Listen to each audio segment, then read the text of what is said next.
पेशावर में चांद रात पर ईद की तैयारी के लिए खरीदारी उरूज पर है। बाजारों की रौनक को चार चांद लग गए हैं। हम बात करते हैं नॉन न्यूज़ की नुमाइंदा ताइबा खान हमारे साथ लाइन पर मौजूद हैं। ताइबा, बताइएगा कि कौन सी मार्केट में आप मौजूद हैं? चांद रात को पेशावर में ईद शॉपिंग की क्या सूरत हाल नजर आ रही है? कैसी गहमा गहमी है मार्केट में?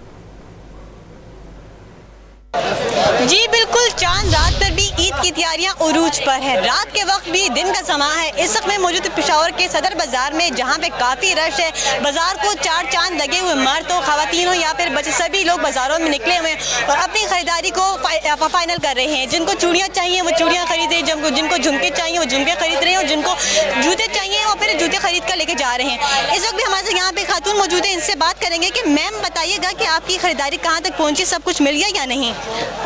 तकरीबन सब कुछ मुकम्मल हो गया है, बस सिर्फ चूड़ियाँ रहती हैं और जिन कुछ फाइनल टच रहता है, झुमके वगैरह, और बाकी सब कुछ मुकम्मल है। दुपट्टा वगैरह लेना है बस यहाँ से मैंने। अच्छा, ये बताइएगा कि कल सुबह क्या पहनने वाली हैं?